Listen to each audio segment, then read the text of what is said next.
FreeBSD has been quietly powering the internet for decades. Routers, switches, firewalls, servers, the whole thing.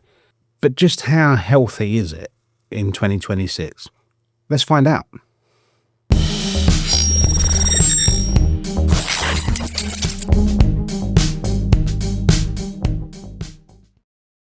FreeBSD started in the 90s. It survived the Linux expansion, and it still powers Netflix, Juniper, and critical infrastructure all around the world.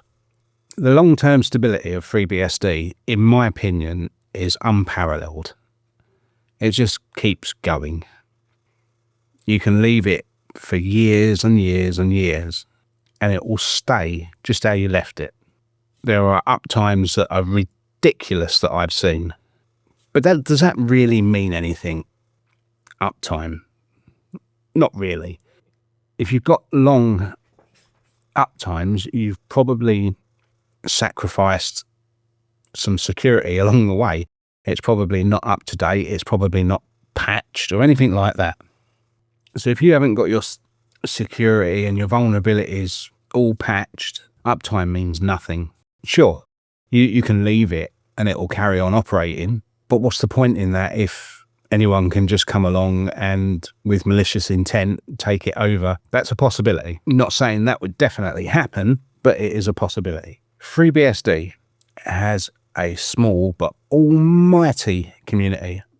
I'm not even sure it's that small, to be honest, but in my research for this video, that's what comes up. It's small. Personally, I disagree. Being part of that community, I think it's quite big, but it keeps FreeBSD alive. You have developers, they're unpaid, remember, or a lot of them, they are volunteers, and it just keeps the community going. It keeps the operating system going. It keeps the FreeBSD project going. Without those people, without any of the people in that community, it stops.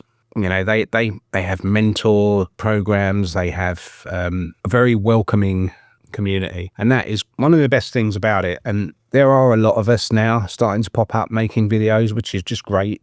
You know, that's fantastic. That's what you want to see. You want to find more and more videos for FreeBSD out there. That's just part and parcel of living in the modern world, I guess. But the way that new devs are welcomed and they're mentored and they're pushed through, shown how to use the Git tools that FreeBSD project uses, it's brilliant. It's really good to see. There is no, what's the word?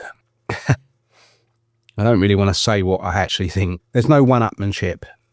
You know, there's no, I'm better than you because I've done this or that.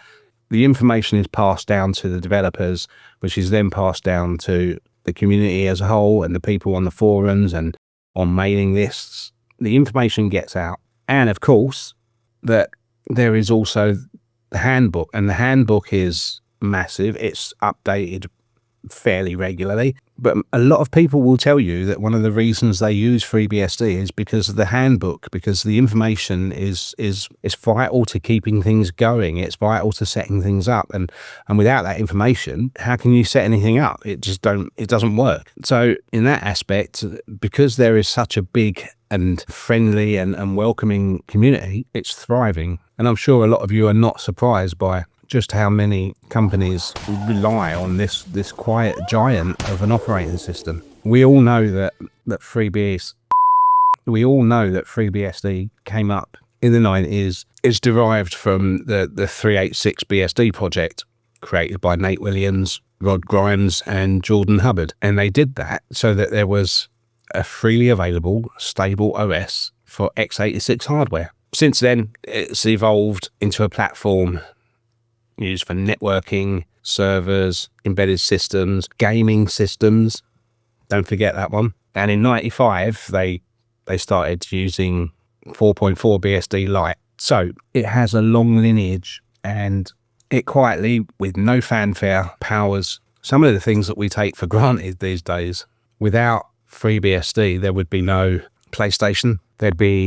I believe there would still be Netflix. It would be a bit different to how we use it today, I suspect. They are one of the biggest contributors to source code on FreeBSD. They're not the biggest, but they're one of the biggest. They sponsor a lot of work for FreeBSD. There's a reason for that. because they use it on their content delivery network. Again, because of the high performance networking stack, it runs and it runs and it runs, and you get great throughput.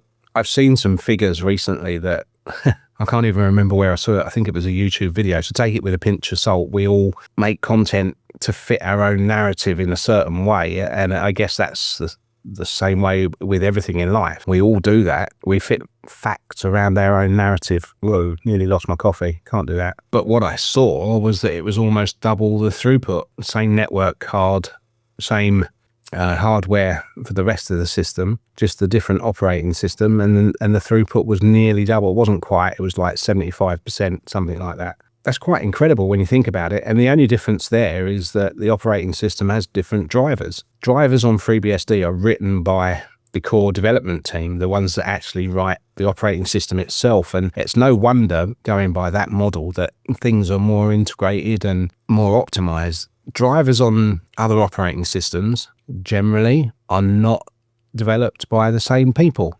You will find that people develop drivers because that's what they like doing and that's their focus, but they're not attached to operating systems. And of course, I am really pointing a finger at Linux here, because you've got the people that design the kernel, or person, although from what I've heard recently, he doesn't do much developing anymore. He's more of an overseer, overlord. It's probably not the right way, and things would be a hell of a lot different without Linux. And I think we should all be happy that it's around, and it certainly has pushed a lot of the other operating systems to up their game, if you like. So yeah, it's not really surprising that tight integration and that optimization is there on FreeBSD when it's all designed by the same people. FreeBSD still today runs on quite a lot of hardware. No matter what you hear, I don't think I've ever come across a piece of hardware that will not run FreeBSD. I've seen quite a few. What the hell? Just kicked the tripod. I've seen a lot of videos where people are saying that it doesn't run on their hardware, and I don't think they're lying. I don't think they're doing the right things. Whether they've set up their UEFI or BIOS incorrectly, or I don't know. Like I said, I've never come across hardware that FreeBSD does not run on. It runs on ARM, RISC-V. Is it RISC-V? What am I talking about? Who's nicked my talking points? Yeah, RISC-V, x86 and x64 platforms. It just runs and runs and runs and runs. It's not NetBSD. It doesn't run on toasters. It doesn't. But it runs on a lot. Like I said, I keep saying it. I still don't understand where these people are going wrong. I don't. It runs really well on old hardware. It runs really well on modern hardware. Yeah, it is still one of the most secure operating system choices in 2026.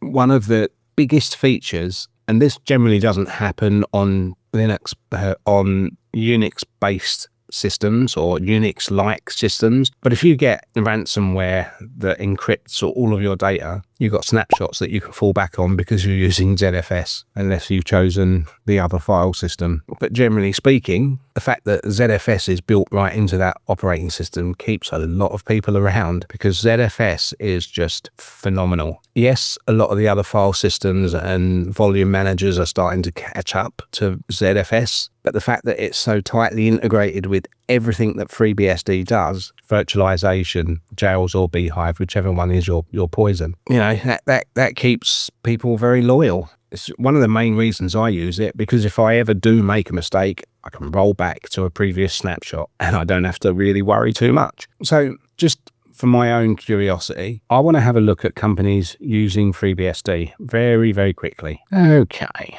Netflix, we've spoken about them. Their CDN is just, the fact that it is worldwide and handles so much throughput, I think that's a testament to a really secure environment. And whatever you think probably isn't the case, but they're not just using one server. Of course they're not. It'll be clustered all over the place. The amount of servers that are in their clusters, and from what I can remember, depending on the size of an ISP, sometimes Netflix will send out servers to them, so it's local as well. But yeah, they will have thousands of servers all over the place. I mean, they probably had thousands in just one country. In fact, let's have a look, see if we can get some data on that. There we go. Consists of over 17,000 embedded servers in 158 countries. What was this? When was this? I don't know. Right. 17,925 IP addresses are used by the Open Connect appliances. Custom servers powered by optimized FreeBSD and Nginx or Nginx and designed to handle 800 gigabit per second to over 100 terabyte per second, ensuring minimal buffering. There we go. Strategic deployment. Servers are deployed directly inside internet service providers and internet exchange points to bring content as close to users as possible. 65 million concurrent streams during major live events. That's what it's designed for, but I would imagine it's designed for more than that these days. That's quite incredible when you think about it. So Sony, PlayStation 4 and 5 operating systems are based on FreeBSD. Juniper networks, JunoOS network operating system is built on FreeBSD. So Juniper is, are they still around? I thought they'd gone. Routing, switching and security infrastructure, delivering a consistent experience end-to-end across the network. Oh, it's part of HP now. Well. That'll be why I thought it had gone then, if they're part of HP. Okay, so they're still about. NetApp. Yeah, know about NetApp. WhatsApp. I did not know that WhatsApp used FreeBSD. Known to use FreeBSD to handle massive concurrent network connections. Okay. Apple, of course. Components of macOS and iOS are derived from FreeBSD. Mainly, I think, the network stack, of course, because it's high performance, and a lot of the user land, I believe. macOS use their own kernel, Mac kernel, MACH, not MAC. Cisco and Citrix, FreeBSD for security appliances, iMport, and application delivery, NetScaler. Didn't know that. Doesn't surprise me. IX Systems, of course, TrueNAS, based on on FreeBSD. Well. Other notable users: Microsoft Azure, Intel, VeriSign, FlightAware, and Beckhoff. These companies primarily utilize FreeBSD for stability, advanced networking, and permissive BSD license. And don't underestimate that, because the license is a big part of why people are drawn to FreeBSD. It is so permissive. You can basically take it and do what you like with it. You don't have to tell them. You can do it. You can plop a nice GUI on top of it and call it something else. They don't care. They're just happy that it's out there. Let's see what else. Oh, that's interesting. Sheridan Computers. Sam. Watch his videos. He's very technically minded. Love his videos. He's written a testimonial here. Very cool. I'll be honest, I'm glad they haven't asked me to do that. I'm not a very good writer.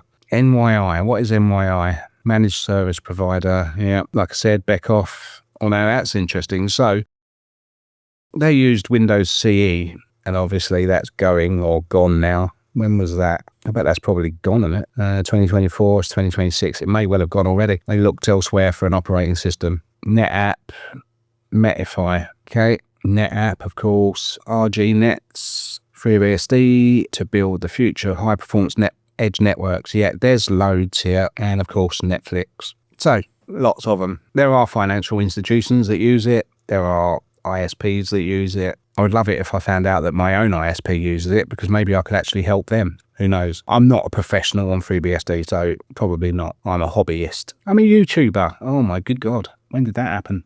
Desktop usage is still niche, but it's alive. There are many desktop environments that you can plop on top of FreeBSD. There's the ports and the packages system, which has a huge amount of software. At last count, 36,500 to over 41,000, depending on how flavors and branches are counted. Yeah, that's a lot of software. That's a lot of software. I so wish that DaVinci Resolve ran properly on FreeBSD, because then I could move everything. Although there is one other thing that I would like to run on it, and that would be Pro Tools. If Pro Tools did a port for FreeBSD, I'd be so happy. So, is FreeBSD relevant beyond the server room? Yeah. It's running firewalls, it's running streaming platforms, behind the scenes, there's probably a FreeBSD box somewhere. On the desktop, it's starting to gain a bit of traction. The fact that they've updated their Wi-Fi drivers and moved on from the slow speeds that were there, that will help the cause. Again, like I said, you can plot any desktop environment you want onto FreeBSD. You can still put GNOME on there, although they are doing the whole systemd thing. You can still put KDE Plasma on there. They want to do the same, or at least that's how it seems. And I'm going to do a video about that at some point, because big changes in that department. And I've always been a KDE fan, but this latest news is not good. But there are other operating systems, and you never know, somebody might fork KDE. Please. FreeBSD has its challenges, and I am sure that they will meet them head on and get through them, just as they always have. So, I personally believe that FreeBSD is in a fantastic place, and I believe they've got great leadership in the project, and they've got great leadership in the foundation. I think they're making all the right moves, mostly. Maybe putting your eggs in the KDE basket is not going to work out, but that's the thing about open source software. If that doesn't work, try something else. It won't kill it, that's for sure. The last thing I just want to cover about FreeBSD that not a lot of people will tell you, and I haven't really covered it myself, and I probably should, and that is Docker. Docker does work on FreeBSD. And we will probably have a look at that at some point. Anyway, so that's my thought on it. FreeBSD is healthier than most people would let you know. Let me know in the comments below, what do you guys actually think? Do you think it's, because this is all subjective. This is my outlook on FreeBSD. It's nobody else's. It's just what I've garnered from research, bit of ChatGPT, bit of Google search. This is what I think. I think that it's very healthy. I think they're moving in the right direction. FreeBSD 15 is a very strong version of FreeBSD, a very strong release. What do you think? Do you think FreeBSD isn't going in the right direction? Do you think it's dying? Do you think Linux is just going to boom? Do you think Windows is going to carry on where it is? Or is Mac OS going to take over from now? Let me know. It's not a war. Please don't flame. I just want honest opinions. I don't want, oh yeah, this is better than that. If you're going to make comments like that, quantify it. Cheers, everybody. I'll see you in the next video.